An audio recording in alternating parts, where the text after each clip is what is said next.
Welcome to our final podcast on the acute abdomen. We will wrap up this module with a discussion on treatment options. The goal of this session is for you to understand the role of the various treatment options in acute abdominal emergencies. At the conclusion, you should be able to discuss how to choose among the following interventions: IV fluid resuscitation, antibiotics, percutaneous drainage, and surgery. The key is for you to develop a practical approach to patients with acute abdomen. We want you to learn how expert clinicians think when faced with this type of patient, and we want you to practice and apply this pattern of thinking. First, we start by evaluating whether the process is contained or not. We look for systemic signs of inflammation, such as fever and tachycardia, and more ominous signs of worsening infection or more severe infection and inflammation, such as hypotension and end organ dysfunction manifested by oliguria or altered mental status. A septic patient with is a patient that has a physiologically uncontained infectious process, and he or she will require urgent and aggressive treatment. We then consider the specifics of the underlying process to help us predict its trajectory. We need to know what the extent of the contamination is and what its source is. For example, a free perforation from diverticulitis will result in a significant bacterial burden from leakage of stool. We can expect this patient to continue to develop septic shock if the leakage is not controlled.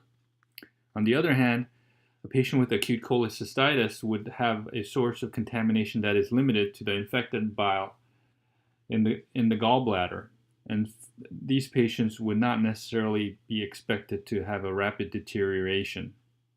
Generally, processes that involve greater amount of contamination and an uncontained underlying source of contamination are the ones that require surgery more often than not. Then we also have to add to this equation the patient's overall health and ability to tolerate an operation. An older patient with severe comorbidities such as coronary artery disease or COPD are at higher risk for complications. Therefore, they may be better off with a less invasive option if it is feasible. And then lastly, we need to consider how invasive and morbid the operation or surgical options would be. For perforated diverticulitis, the operation of choice is a Hartmann's procedure, which is a major operation that often requires a colostomy. Given the magnitude of this undertaking, we would definitely want to be certain about the indication for proceeding ahead. On the other hand, a laparoscopic appendectomy is a much less complicated procedure, and these patients often recover quickly on discharge home the following day.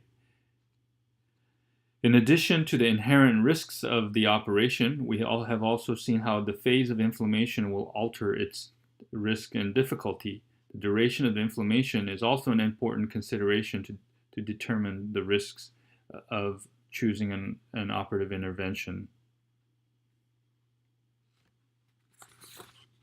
So let's now review our treatment options and discuss their advantages and disadvantages. The first line of treatment for everyone is IV fluid resuscitation. Patients commonly present dehydrated from poor oral intake and/or active vomiting. Remember that the first step in treating patients with acute abdomen is to assess the severity of the illness, which is done by examining the patient's vital signs and labs. However, initial vital signs will often overestimate the degree of physiologic stress due to the underlying dehydrations. So it's important that they be reevaluated after adequate resuscitation. Antibiotics have an important role both as a form of supportive treatment but also as the primary treatment. At the local site of contamination, they help our own immune system fight off the bacteria, and systemically they help neutralize the bacteria that have escaped into the bloodstream. It is this systemic effect that is particularly helpful when used as an adjunctive therapy to surgery and percutaneous drainage. As a primary treatment, antibiotics can be very successful in situations where the infection is mild and the source of contamination is contained. These examples include acute non-perforated appendicitis, acute cholecystitis, and localized diverticulitis.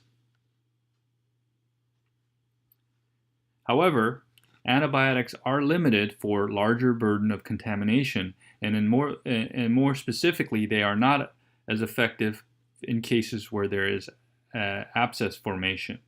Here we see a scan showing a large pelvic abscess from perforated diverticulitis. Antibiotics have difficulty penetrating into the abscess to achieve effective levels.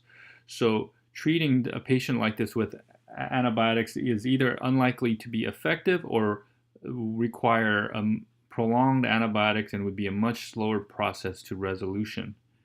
As a rule, abscesses should be drained in a timely manner in patients, as this will significantly speed up the resolution of the infectious process.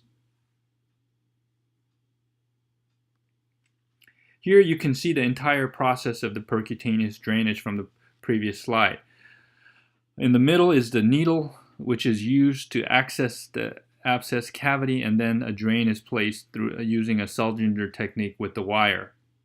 On the far right, you can see the near resolution of the infection once the contamination has been removed using the drainage tube.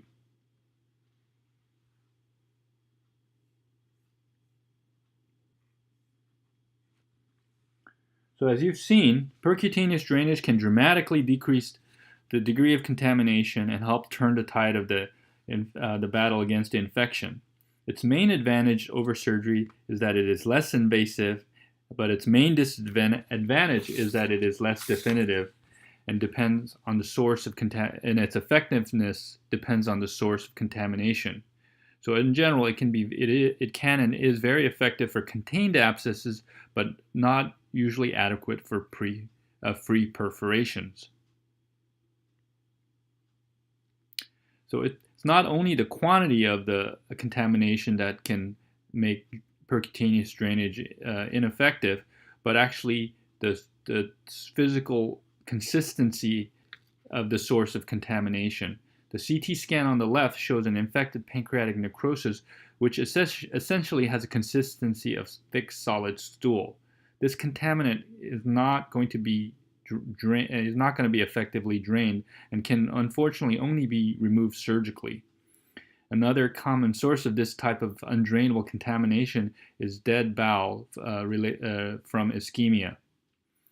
On the right is another process that shows an unorganized free fluid. This is a perforated appendicitis with a mass of inflammation at the center. We refer to this as a phlegmon. This is another situation where a drain wouldn't be helpful because there isn't a discrete collection of contaminant to remove. Fortunately, the overall infectious burden in this case is limited, so we can usually treat these patients with antibiotics and keep the infection under control, and usually after several days there is a more discrete abscess that's formed that can be drained. So lastly, surgery is the most invasive means to address acute abdominal process. Its advantage is that it is the most definitive at controlling and removing the source of contamination to clear up the acute infection and also to prevent recurrences. It is clearly indicated in cases of overwhelming sources of contamination such as free perforated diverticulitis, intestinal ischemia, perforated peptic ulcer disease. As mentioned before, it is also indicated in milder forms of infection that are known to have a high rate of recurrences such as appendicitis and cholecystitis. Limitations of surgery. We have discussed these limitations in our previous slides. Patients with comorbid conditions, we should look for alternatives if we think they're going to have difficulty handling this additional stress of an operation. Also, the fibrinous phase of inflammation can make even what's typically a simple operation very difficult. And because of this, we can sometimes used surgery as a second option when the less invasive treatment fails to resolve the infectious process. I will conclude by re-summarizing the practical approach to acute abdomen outlined at the beginning. First, determine whether the process is physiologically contained. Look for signs of sepsis. Remember to reevaluate after initial IV fluid resuscitation. Then decide what the extent of contamination and the source is. This will usually require some sort of imaging study. A free perforation or an infection that is physiologically uncontained will most likely need an urgent operation or at least drainage to reduce the contamination burden. Next, consider the patient's baseline health and how much he or she can tolerate in terms of intervention. Then assess the morbidity and risks of the operation to decide whether it's worth the benefits. And consider whether percutaneous drainage can achieve the same goals without the morbidity. The flip side of this is that we may be delaying the inevitable, or worse yet, we may be missing the window to intervene before patient spirals into a septic shock. Learning to think this way will require practice, and we will get you started when you participate in the accompanying classroom activity cases. Thank you very much, and we hope to see you in our classroom sessions.